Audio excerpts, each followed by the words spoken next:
To most of the young cadets training at the old military airfield, he was just the janitor, the quiet old man who swept the floors, oiled the hangar doors, and always showed up before sunrise.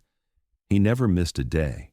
Nobody knew where he came from or why he always looked at Hangar 12 a little longer than the rest. His cap was always pulled low, his boots worn but polished. He didn't talk much, didn't smile either. But every morning, before the first aircraft roared awake, Pops would walk the length of Hangar 12, tap the same spot on the wall twice with his knuckle, and whisper something no one could hear. Most cadets thought it was just a quirk. Others joked about it. But no one asked him why. Until Cadet Marcus Rivers did. Marcus was one of the youngest in his class and certainly the most curious. Raised by a single mom in rural Oklahoma, he'd grown up idolizing pilots and veterans. He earned his scholarship with perfect scores and a relentless drive. But what he lacked in social polish, he made up for in heart. He noticed things, like how Pops always limped slightly when walking toward Hangar 12, or how he flinched every time a jet broke the sound barrier. One morning, Marcus arrived early, hoping to clock extra simulator hours. Instead, he saw Pops standing in Hangar 12, staring at the far wall. Marcus stayed hidden behind a crate, not wanting to disturb him. But when Pops walked away, curiosity got the better of him. He approached the spot where the old man had been standing. The wall was rusted, stained by decades of oil and time, but there, carved faintly into the metal, were 5 names. He traced them with his fingers. F. Mitchell, D. Hoyt, M. Green, S. Kwan, T. Douglas, and beneath them, Blackbird Crew, 1971, last flight. Marcus felt a chill. He'd never heard of the Blackbird Crew. That evening, after lights out, Marcus searched the base's digital archives. Nothing came up under Blackbird Crew. No record, no mission log, no declassified reports. He dug deeper. On a dusty military aviation forum, he found a grainy photo, 5 young men standing beside what looked like an experimental jet. The title read, Unverified SR-71 Ground Crew, possibly Black Ops. The photo was dated 1971. One of the men in the photo looked like a much younger Pops. The next day, Marcus stayed behind after class. When Pops came by to clean, Marcus approached him. "Sir?" Pops looked up, wary. "I saw the names," Marcus said softly. "On the wall. Blackbird Crew. Was that you?" Pops froze. He set down his mop and looked at Marcus for a long time. "You shouldn't be poking around things you don't understand, son," he said finally. "But I want to," Marcus replied. "I want to understand." Pops sighed, the sound deep and gravelly. "Too many people forget," he said, walking past. "You'd do better not remembering." But Marcus couldn't let it go. A week later, during a maintenance lockdown, Marcus snuck into Hangar 12 with a flashlight and camera. He took photos of the etchings, trying to match them with any official records. Still nothing. He found a stack of old toolboxes in the back corner. Beneath them, an oil-stained duffel bag. Inside, a faded patch with a black bird embroidered in silver thread. A broken dog tag, Douglas, T, O+, and a journal. He opened it carefully. The first page read, "For those who didn't come back, and those who did, but were never the same." Marcus started reading. The journal recounted missions from Southeast Asia in the early 70s, descriptions of high-speed reconnaissance runs, dodging surface-to-air missiles, and Black Ops landing zones. The final entry, July 8, 1971, last flight. Mitchell never pulled out of the descent. Hoyt tried to radio for help. Kwan jumped in after them. I tried, but I couldn't save them all. Green and I made it back. He never spoke again. I stayed behind. Someone had to remember. The page ended with a smudge, possibly a tear. Marcus stared at the bag for a long time. He had to know more. 2 days later, he confronted Pops again. "I read it," Marcus said. Pops didn't ask what. He simply walked outside and sat on a bench near the runway. Marcus followed. "You know," Pops began, "we didn't have phones, no cameras. We had code names, not birthdays. What we did, what we lost, It's not in any textbook. But why hide it? Marcus asked. Pops looked out at the horizon. Because it hurts too much to remember, and it hurts even more when no one cares. Marcus sat beside him, silent.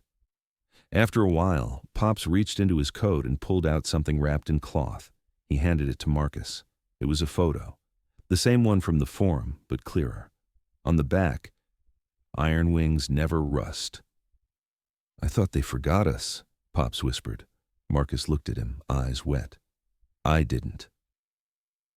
That weekend, Marcus and a few cadets organized a memorial at Hangar 12. They cleaned the wall, framed the names, and beneath them placed a plaque. "In honor of the Blackbird Crew, the ones who flew and the ones who stayed." Pop stood at a distance. As the sun dipped behind the control tower, a bugle played taps. Pop saluted. For the first time in decades, his shoulders stood straight. And Marcus understood. Some heroes don't wear uniforms anymore, but they still stand guard. Marcus hadn't seen Pops in days. The hangar felt different. The morning chill lingered longer, and even the jet seemed to roar with less confidence. The cadets whispered rumors that Pops had finally retired or fallen ill. Some thought he'd simply faded away like the ghosts he once carried. But Marcus knew better. He knew Pops didn't leave things unfinished. So on a Friday after classes, Marcus borrowed a base car and drove out past the city limits to a place he'd only heard about in passing, Eagle's Rest Retirement Home. The receptionist was skeptical until Marcus showed her the photo of the Blackbird Crew. Then she softened. "He's out back," she said. Pop sat alone under a maple tree, watching a distant plane cut across the sky. He didn't react when Marcus approached, just kept his eyes fixed on the contrail overhead. "You came," he said quietly. Marcus sat beside him. "I wanted to say thank you, but also, I have something to show you." He pulled out a small metal case. Inside, a model SR-71, crafted in black titanium with the words, "Iron wings never rust," engraved at the base. Pop smiled, a thin, barely there thing, but real. "They let you do that?" he asked. Marcus shrugged. "Sometimes the rules get bent when the right people care." Pops nodded slowly. "It's a beautiful bird, just like the real thing. Sleek, deadly, quiet." "You flew it?" Marcus asked. "Number I ran recon and tech diagnostics. We were ghosts, meant to support those flying above the clouds. We all had our roles. We all had our secrets." They sat in silence for a while, listening to the wind. Word spread. Within a month, cadets were asking about the Blackbird Crew. Instructors began sharing fragments of history once buried. A local reporter picked up the story, and soon after, the base's commander authorized an official recognition. The ceremony was held inside Hangar 12. This time, Pop stood at the front. He wore his old flight jacket, the leather cracked and sun-worn, with the faded Blackbird patch stitched to the chest. The cadets stood in full dress uniform. A restored SR-71 model gleamed under the overhead lights. As the commander spoke, Pops remained silent. But when handed the microphone, he cleared his throat. "They say old birds don't fly," he began. "But some of us never stopped soaring. We just did it where no one could see." Applause filled the hangar. Pop stepped down. He placed the model Marcus gave him beneath the plaque, and for the first time, a piece of his past rested in peace. After the ceremony, several cadets came up to shake his hand. One of them, a young woman with sharp eyes, said, "Sir, thank you for your service. We'll remember." Pops looked at Marcus. "You did this," he said. Marcus shook his head. "You did. I just helped others see it." Weeks later, Pops didn't show up at the base. This time, it was for good. The official notice said natural causes, but Marcus believed it was something else. He believed Pops left when he finally felt remembered.